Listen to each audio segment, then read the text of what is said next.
Hey friends, you're watching BrainStorm Acres. I'm Henry. And I'm Irene. We had a question from one of our viewers just a little while ago about how we keep our greenhouse under heat control. Kinda, sorta, mostly. Kinda, sorta, mostly. I mean, it's 102 degrees outside right now? 103. Oh, sorry, 103. I'm sorry, once it gets past about 99, it's just darn hot.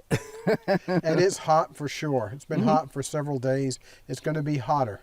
Yeah, and for the next week, it's going to be right up around 100, so. So we're going to go talk about how we control our greenhouse, and we'll talk about some of the features that we have in it and some that we hadn't planned to have that we have. So let's get going. Yep.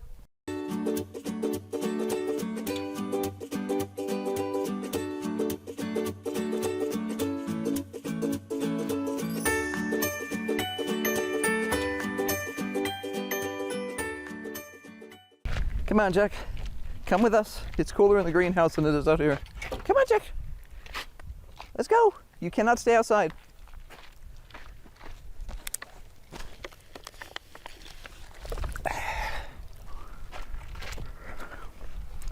Now, our greenhouse is oriented exactly 90 degrees out from what most people advise.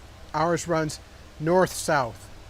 That's because this was the spot where we could actually put it close to the house so that it would be accessible to us, and we had space. Right. It was a convenient location. It was close to water. It was close to electricity. We didn't want to be walking a half a mile.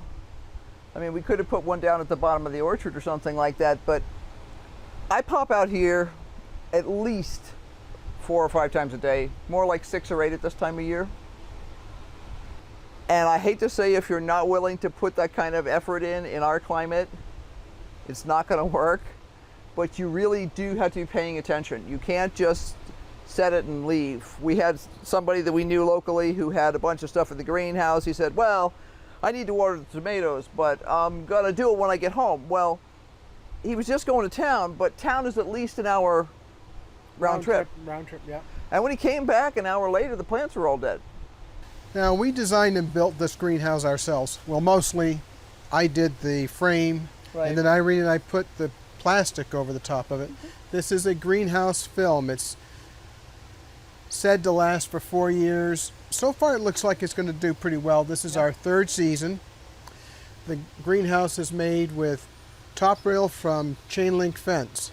These are what are called hoops in hoop house construction, but we've enclosed the entire hoop house in to make it a working greenhouse year-round. These hip boards are connected to the hoops.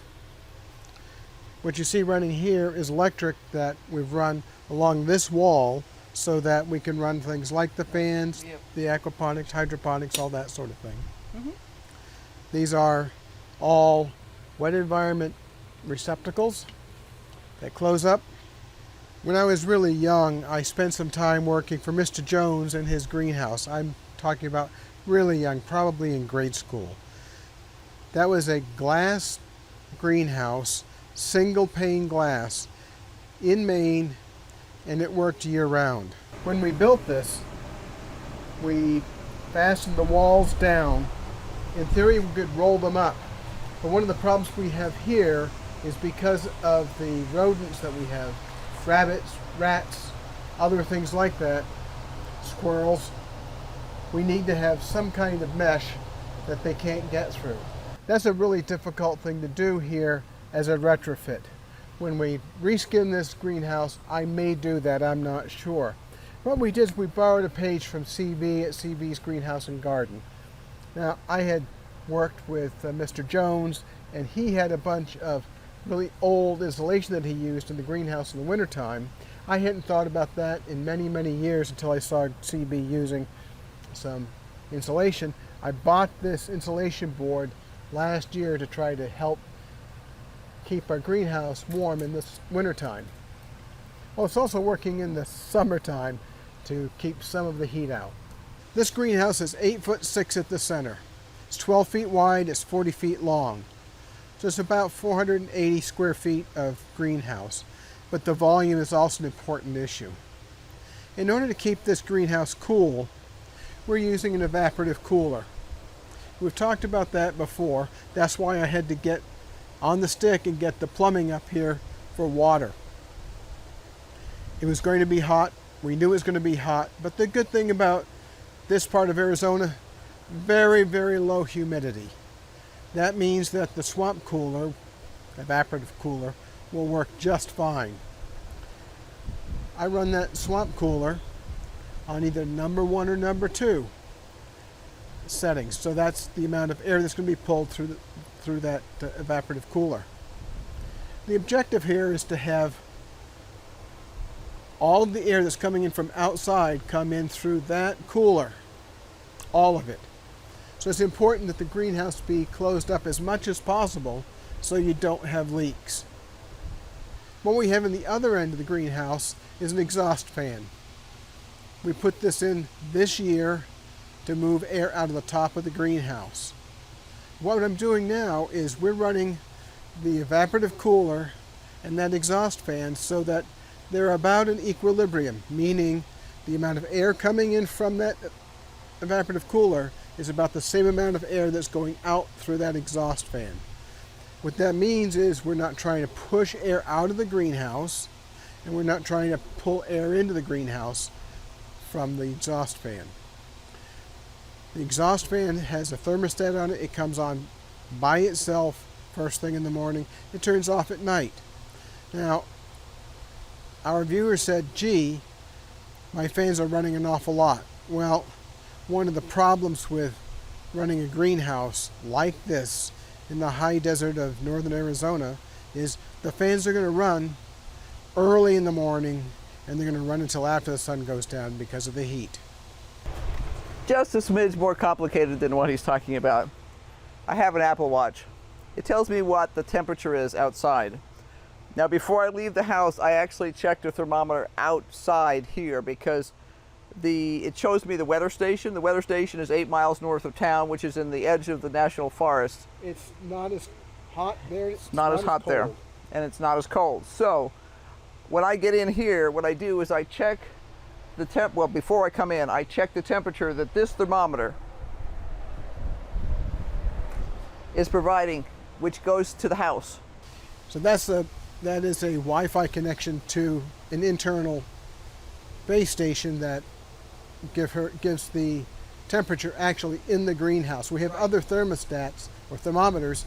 We have one up above the cooler, which reads 107 degrees, but it's not that hot in here, really.